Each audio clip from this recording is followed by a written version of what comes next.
Bonjour. Donc je nous présente la société Ovesia. Donc Florence Marquer, donc je suis la présidente de la société, et à mes côtés Maxime Thomas qui est le responsable technique. Donc nous allons vous parler aujourd'hui de maîtrise de l'énergie, tout en améliorant le bien-être au travail des salariés. Et on vous fera un retour d'expérience dans un EHPAD public dans lequel on a travaillé il y a 3 ans, enfin, qui maintenant continue à faire des économies d'énergie. Donc pourquoi déjà réduire sa consommation d'énergie? Pour plein de bonnes raisons, des raisons économiques, bien évidemment. Mais aussi pour des raisons environnementales. Ça fait partie de la démarche environnementale de l'EHPAD de réduire ses consommations d'énergie. Pour des facteurs aussi d'image et d'ancrage dans le territoire, parce que souvent les EHPAD sont ancrés dans un territoire et donc ont des résidents qui viennent de pas très loin. Et donc les familles sont aussi sensibles aux aspects environnementaux, disons à la démarche environnementale de l'EHPAD. Et aussi pour mobiliser le personnel, parce que la façon dont on va vous le proposer fait que le personnel s'engage et le fait de façon très favorable. Enfin, en tout cas, est content de travailler sur ce genre de projet. Donc la performance énergétique, c'est quoi? C'est effectivement, il y a 3 façons de réduire ses consommations d'énergie, essentiellement. Donc il y a l'efficacité passive, donc c'est l'isolation du bâti, c'est faire des travaux qui vont avoir un coût très élevé et qui vont avoir un rendement effectivement intéressant de 40%, mais en fait, le retour sur investissement va être de l'ordre de 25 ou 30 ans. Vous avez l'efficacité active qui va être à la fois travailler sur les équipements, bien régler les appareils et aussi avoir des appareils et des équipements économes en énergie. Et puis la partie efficacité active comportementale et tout ce qui est lié à l'activité humaine, dont on va vous parler plus précisément aujourd'hui, qui peut, selon les statistiques de l'ADEME, durablement permettre d'économiser 15% de sa consommation d'énergie, ce qui est quand même significatif. Parce que dans un EHPAD, souvent, enfin, on tourne entre vers 80 € de consommation d'énergie. Donc 15%, c'est quand même, ça représente quand même une part importante de ces frais. Et avec un retour sur investissement immédiat, puisqu'il s'agit de mettre en place des actions qui vont être immédiatement efficaces. Donc notre métier d'Ovesia, c'est vraiment de regarder tous les aspects de l'efficacité énergétique, donc les aspects techniques. Pour ça, on va choisir des partenaires techniques qui vont dépendre effectivement de l'entreprise dans laquelle on travaille, de l'établissement dans lequel on travaille. Des aspects financiers, donc on monte les dossiers pour obtenir les subventions, les aides, les certificats d'économie d'énergie pour réduire le coût du projet d'efficacité énergétique, et les aspects humains qui concernent donc l'accompagnement de tout ce projet. Et on va vous expliquer comment et pour quels résultats. Donc maintenant, on commence vraiment, on est basé à Nice, donc en région PACA, on commence vraiment à être reconnu comme un acteur incontournable de l'efficacité énergétique par les comportements. Donc comment faut-il s'y prendre? Bon, c'est quoi en fait l'efficacité énergétique par les comportements? Donc les retours d'expérience sur les premiers bâtiments HQE qui ont été, donc c'est haute qualité environnementale et basse consommation qui sont construits. Les architectes le constatent. Dès qu'ils mettent dès qu'on met de l'activité humaine dans ces bâtiments, ils consomment en général à peu près le double de ce pourquoi ils ont été conçus. Donc ça, c'est des retours vraiment généraux. Ça veut dire qu'il faut vraiment différencier la performance théorique, hein, souvent c'est 50 kWh par mètre carré par an, et la performance active qui peut aller jusqu'à 92-93 kWh très facilement si on ne fait rien de particulier pour accompagner les personnes. Les études montrent vraiment que les automatismes, d'abord les automatismes c'est important, mais on ne peut pas en mettre partout, sinon ça devient très très cher, et puis c'est pas forcément efficace, parce qu'on ne peut pas tout prévoir. Donc il est important aussi de travailler sur les comportements, et notamment dans les contrats de performance énergétique, de plus en plus maintenant on voit des clauses comportementales. C'est vrai qu'on peut améliorer un contrat de performance énergétique grâce à des actions comportementales. Donc des chercheurs se sont penchés, des chercheurs en psychologie sociale se sont penchés sur la question. Il y a eu plusieurs études, bon je vous en cite deux, et puis nous-mêmes nous faisons de la recherche aussi dans ce domaine avec un laboratoire en psychologie sociale. Donc des études ont montré que déjà connaître sa consommation en temps réel par rapport à la connaître un mois après avec la facture qui arrive apporte une nette amélioration. On peut gagner facilement 10% de consommation d'énergie rien qu'en communiquant la consommation aux utilisateurs donc en temps réel. Également, il y a des études dans les hôtels notamment qui sont faites, et nous-mêmes nous emmenons dans des hôtels. On utilise des normes sociales pour engager les clients dans leur chambre à avoir des comportements éco-responsables. Et on a vraiment des résultats puisqu'on peut améliorer de 25% à peu près le comportement d'un client à qui on demande d'éteindre toutes les lumières de sa chambre, par exemple, en sortant. Naturellement, sans message, il y a 60% des clients qui éteignent ces lumières. Et avec le meilleur message, on arrive à 84%. Donc rien qu'avec un morceau de papier et un message bien écrit par un psychologue, on arrive à obtenir des résultats importants.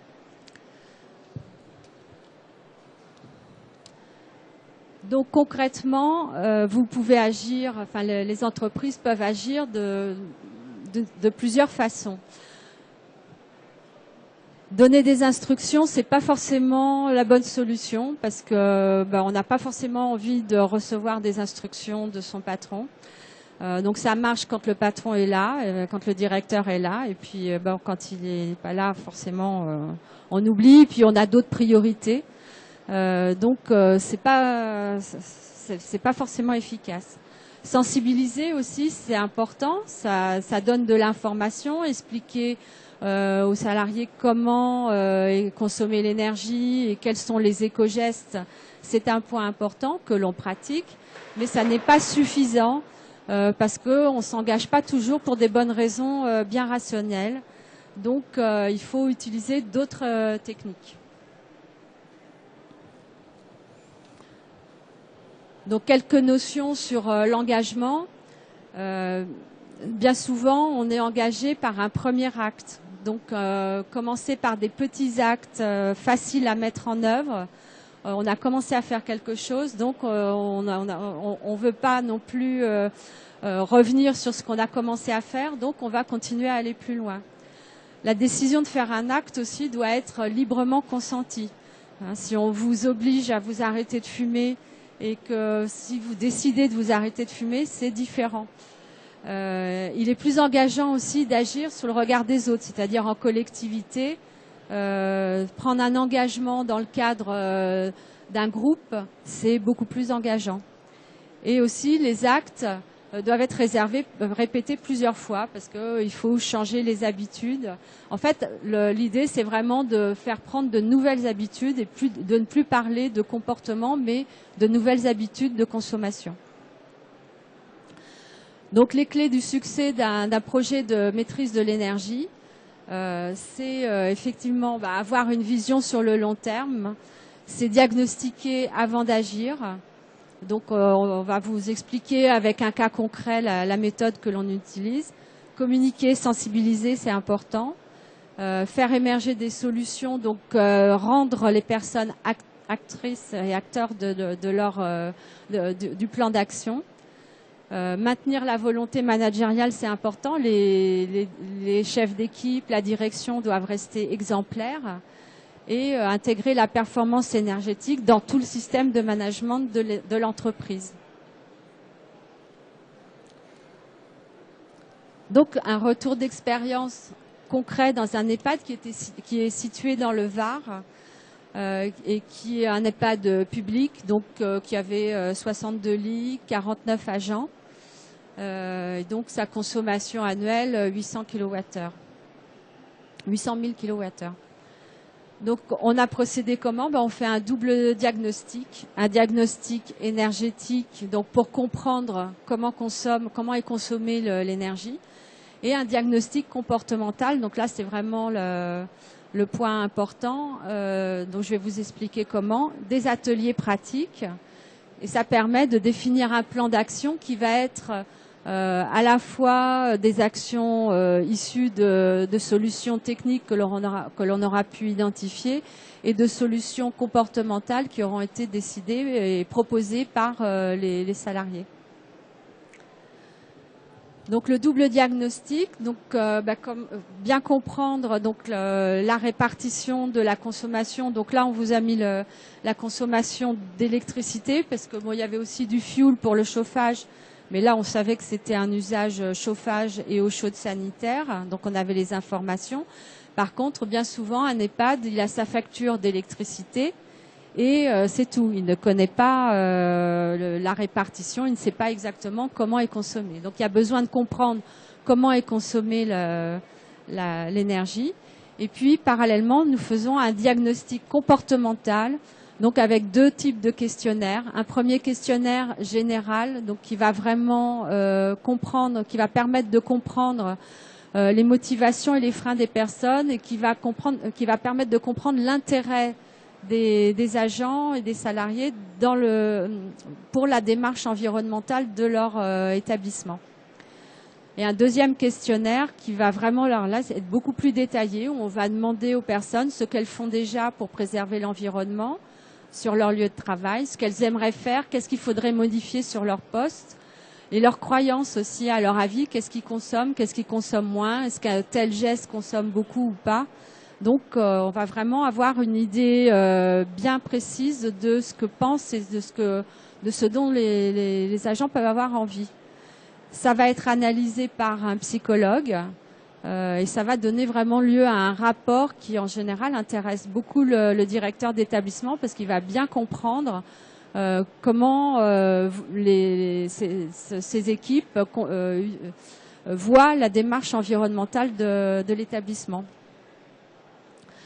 Donc les résultats, ça nous donnait donc un intérêt des salariés pour d'une part la préservation de l'environnement. On voit que majoritairement, ce qui est amusant, c'est que souvent dans les entreprises dans lesquelles on intervient, quand on interroge le directeur au début, il dit oh oui mais mes salariés ils s'en fichent, ça les intéresse pas, je leur demande d'éteindre la lumière, ils le font pas. Donc on a souvent un a priori comme quoi ça n'intéresse pas les personnes. Or quand on les interroge, vraiment majoritairement ils sont intéressés par ces sujets. Donc les économies d'énergie, l'écologie, c'est vraiment des sujets qui les interpellent. Ça les surprend d'ailleurs quand on leur donne un questionnaire pour leur demander si ces sujets les intéressent. Et ils sont demandeurs, alors souvent d'améliorer le tri des papiers, des emballages, des déchets. Donc dans les EHPAD, évidemment, naturellement, tout ce qui est dasserie est déjà bien trié. Mais le reste n'est pas forcément bien trié. Donc c'est vrai qu'ils font le tri chez eux. Donc ils ont effectivement, c'est une notion qui est beaucoup plus proche de la préservation de l'environnement que la consommation d'énergie. Mais la consommation d'énergie est également un sujet qu'ils envisagent avec, ils en entendent quand même parler. Donc c'est vrai que ça aussi c'est un sujet qui les intéresse. Et ils ont conscience qu'il y a des abus. Et que donc ils sont demandeurs, et ils sont demandeurs de formation, d'information, parce qu'ils savent pas forcément quel choix retenir, quelle solution. Est-ce qu'il vaut mieux baisser les stores et mettre la clim, ou est-ce qu'il vaut mieux et du coup éclairer, ou est-ce qu'il vaut mieux laisser venir la lumière du jour et mettre plus de clim.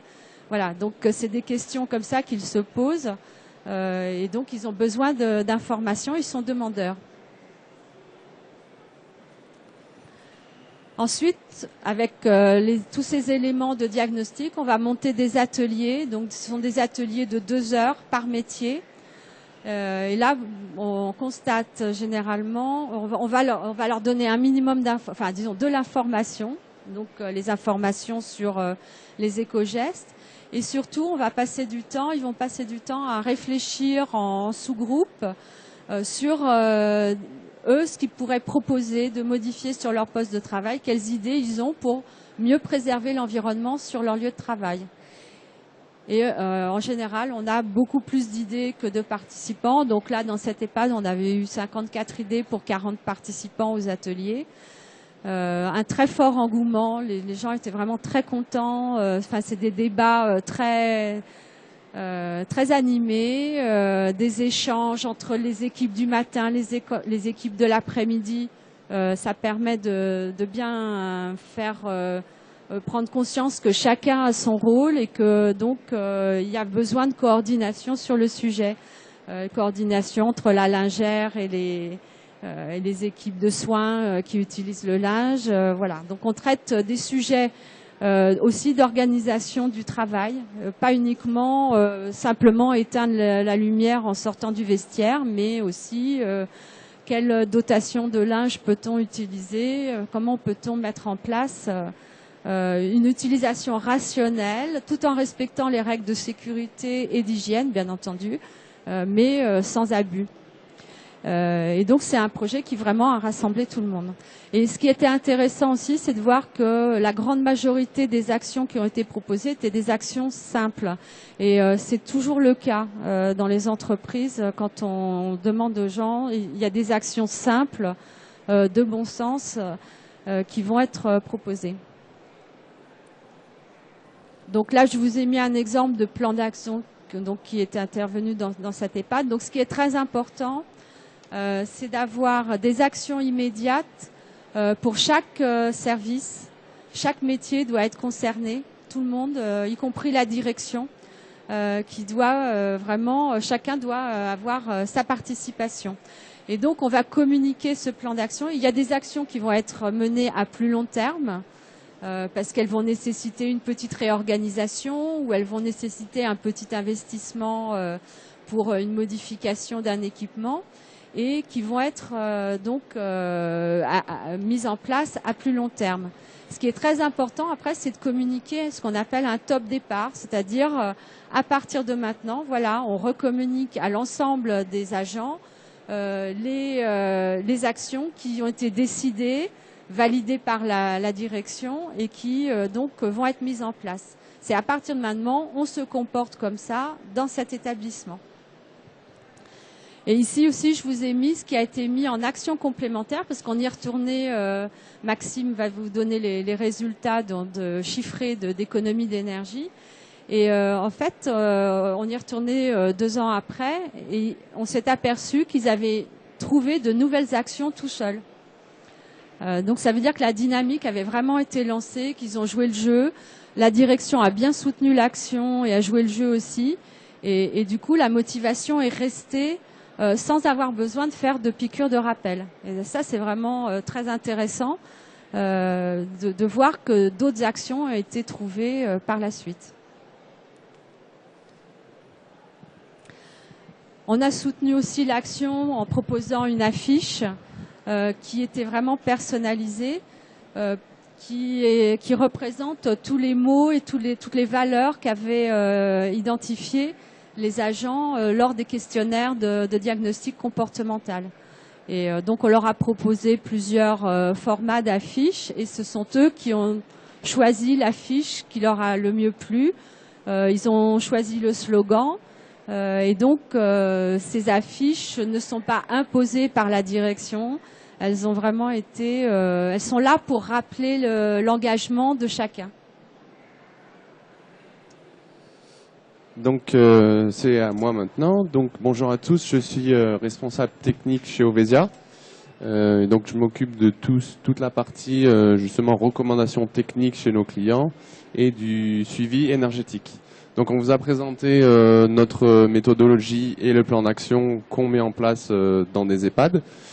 Et donc vis-à-vis des économies qu'on peut réaliser, donc on a à la fois des économies sur les énergies mais également sur l'eau, grâce à plusieurs actions. Donc par exemple pour l'eau, sur des actions sur l'utilisation du linge ou sur des éco-gestes lors de la toilette.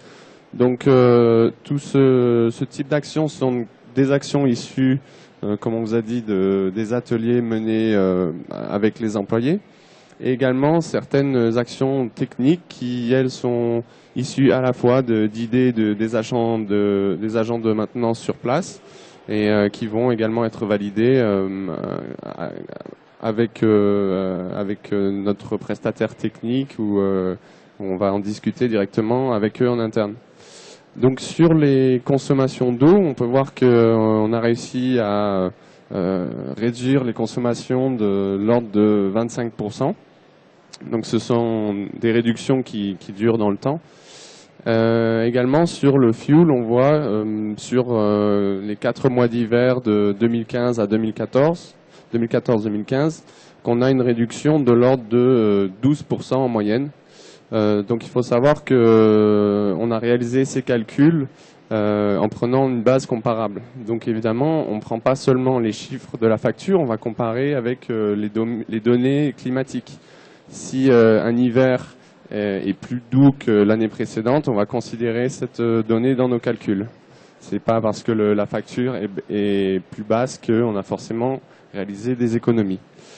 Donc ça, c'est sur la partie eau et fuel, donc ils sont directement liés, hein, évidemment. Si on réduit la consommation de chaude sanitaire et ou la consommation de chauffage, on va directement faire diminuer la consommation de fuel. Donc maintenant sur la partie électricité, donc vous pouvez voir sur le graphique en dessous, le lancement de notre projet Énergie Attitude était en mai 2013. Donc sur la première année, on a fait une réduction de 10% des consommations. Et ensuite, cette réduction est passée à 13%, 12%. Donc c'est également une réduction qui dure dans le temps. Donc le type d'actions qui ont été menées sont à la fois sur les gestes travail. On a également des actions sur l'organisation du travail, notamment sur la cuisine. En réfléchissant en atelier, on s'est rendu compte qu'on pouvait par exemple augmenter la fréquence de préparation et donc diminuer les stocks. Ça évite à la fois de gaspiller de l'énergie sur la consommation du réfrigérateur et sur les fours lorsqu'il faut réchauffer les repas. Donc voilà, ce sont, comme Florence l'a dit, des actions relativement simples. Également, d'autres actions ont été lancées, notamment sur l'éclairage, pour passer une partie d'éclairage en LED, ou également grâce au pré-diagnostic sur l'électricité qu'on avait effectué, on s'est rendu compte qu'il y avait une très forte consommation due à l'utilisation de la calandre, donc sur le repassage du linge. Et on a pu réorganiser un peu le repassage du linge pour réduire la consommation électrique.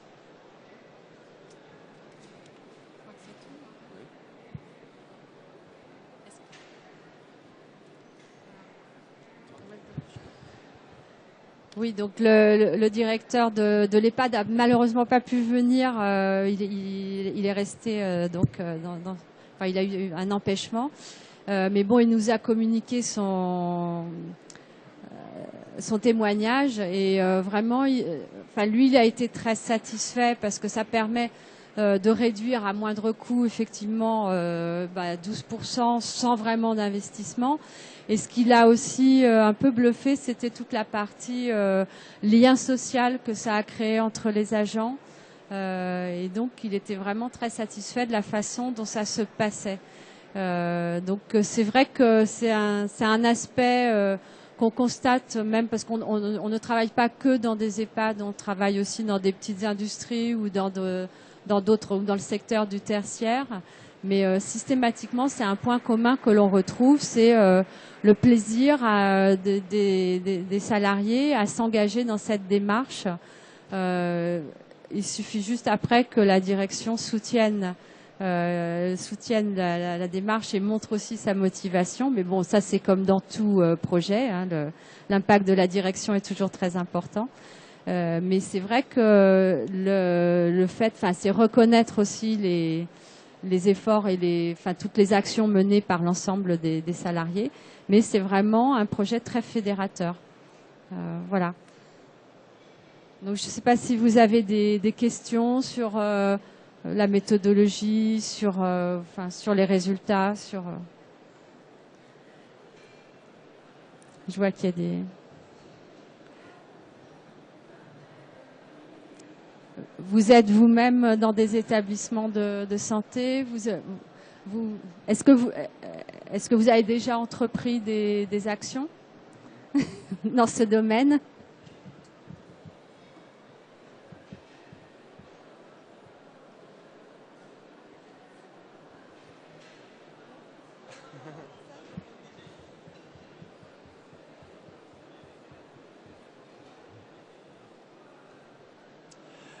Bonjour. Moi, je voulais savoir en fait le délai de mise en œuvre en fait sur cette opération, par exemple, puisque c'est des opérations qui passent par des méthodes d'appropriation. Entre la décision de la direction d'aller dans ce projet, la mise en œuvre et puis les premiers résultats, c'est à peu près quel délai?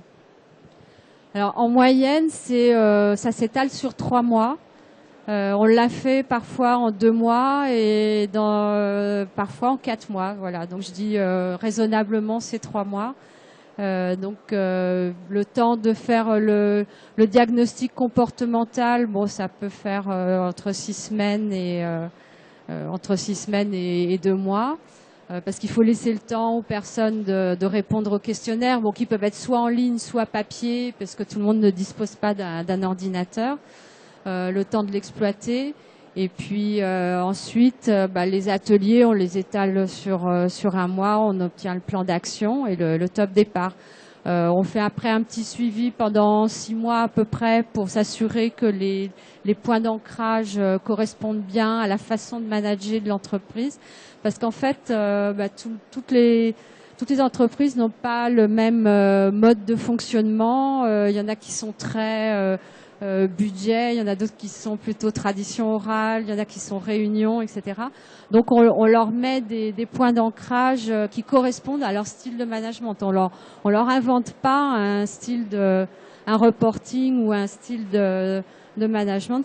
On regarde, c'est pour ça qu'on a quelques entretiens aussi avec la direction pour bien comprendre comment ils managent pour que le suivi des résultats s'ancre dans leur façon déjà de manager. Ça, c'est très important.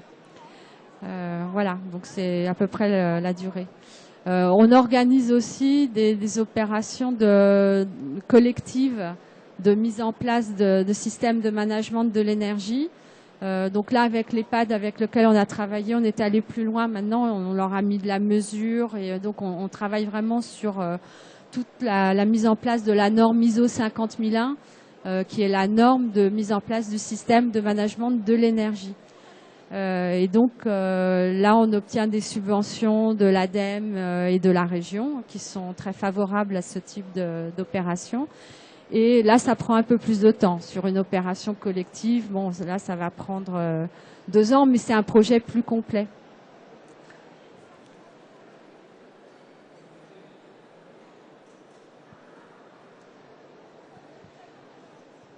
Bonjour, j'avais vu dans un autre EHPAD qu'ils avaient aussi intégré les résidents en fait avec une charte. Les résidents s'étaient aussi engagés à à faire des petits gestes au quotidien pour améliorer la maîtrise de l'énergie. Quid dans cet EHPAD ou dans votre travail? Alors ils sont pas arrivés jusque là, puis en plus le niveau de dépendance a augmenté depuis, donc c'est pas avec forcément tous, évident. avec les moins. Mais oui, c'est ça. Donc l'animatrice, effectivement, aussi, ça, on envisage effectivement maintenant qu'on retravaille avec eux, de voir avec elles comment créer quelques animations sur le sujet pour intégrer aussi les résidents qui le peuvent. Oui, on est d'accord.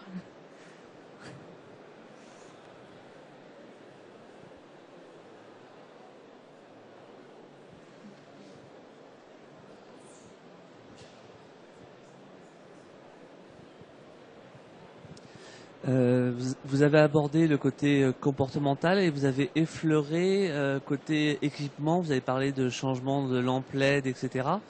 Est-ce qu'on pouvait en dire un petit peu plus sur l'impact que ça a en économie et puis en investissement qu'il doit y avoir pour pouvoir changer les éclairages de luminaire classique à du LED? Alors là, en fait, on l'a fait. Tu as l'information sur. On n'a pas le détail de cette parce qu'on n'avait pas encore mis de mesures, donc on n'a pas ce détail. On va l'avoir là dans l'opération collective qu'on est en train mais qu'on a démarré début janvier.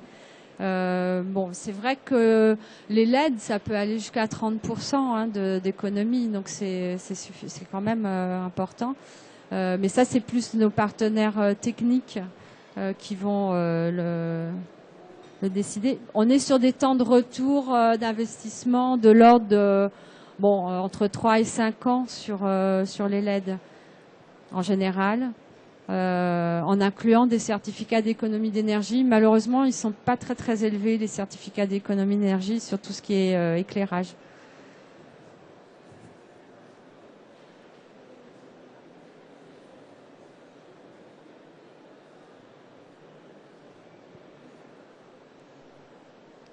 Est-ce qu'on a répondu aux attentes que vous pouviez vous poser, aux questions que vous pouviez vous poser par rapport au sujet?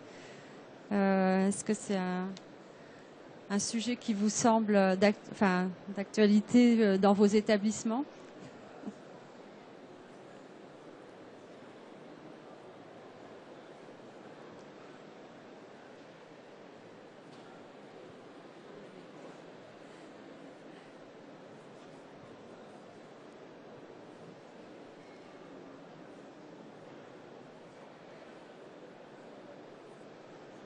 Est-ce que vous en avez déjà discuté avec vos agents, vos salariés de ces questions? Non? Et vous pensez, vous savez à peu près comment ils réagissent ou... Le diagnostic comportemental vraiment est très intéressant parce que il va réconcilier souvent les salariés avec la direction, puisqu'en fait souvent les managers, les chefs d'équipe vraiment pensent qu'ils ont des équipes qui sont pas très motivées sur ces sujets, et ils découvrent que vraiment c'est un sujet qui intéresse les salariés. Donc c'est vrai que le fait de faire ce diagnostic comportemental met des chiffres et des réponses concrètes, et ça c'est quand même très intéressant.